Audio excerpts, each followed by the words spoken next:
Və API.js-də biz əvvəlcə Axios-u import edəcəyik. Import Axios from Axios. Axios-un hansı metodları var? Datanı fetch eləmək üçün get metodu var. Təzə data göndərmək üçün post metodu var. Edit eləmək üçün put var, patch var və silmək üçün də delete var. İndi biz burada nə edəcəyik? Fetch eləmək üçün sadəcə yazırıq axios.get. Get nə deməkdir? Yəni götürmək. Götürmək üçün həmin bu linki burada qeyd edirəm.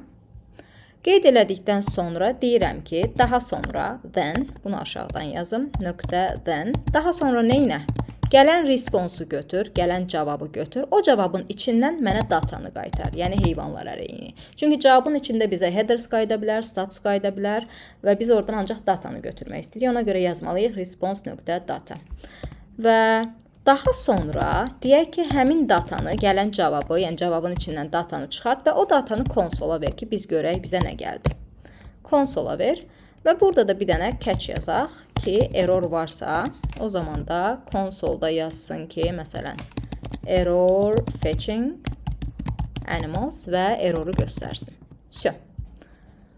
Əla. Bir daha baxırıq. Biz Axios-dan heyvanlar ərəyini götürmək üçün get metodundan istifadə edirik. Axios.get və bu linki burada yerləşdirdik. Sonra deyirik ki, gələn cavabı götür və o cavabın içindən bizə datanı qaytar. Daha sonra həmin datanı da götür və onu konsola çıxart. Və əgər errorumuz da varsa, bu əməliyyatı icra elə.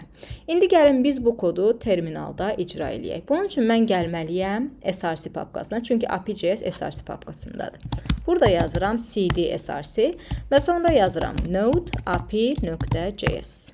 Və gördüyünüz kimi bizim heyvanlar ərəyimiz burada konsolda görünür. Əla. Bura kimi kodumuz işləyir.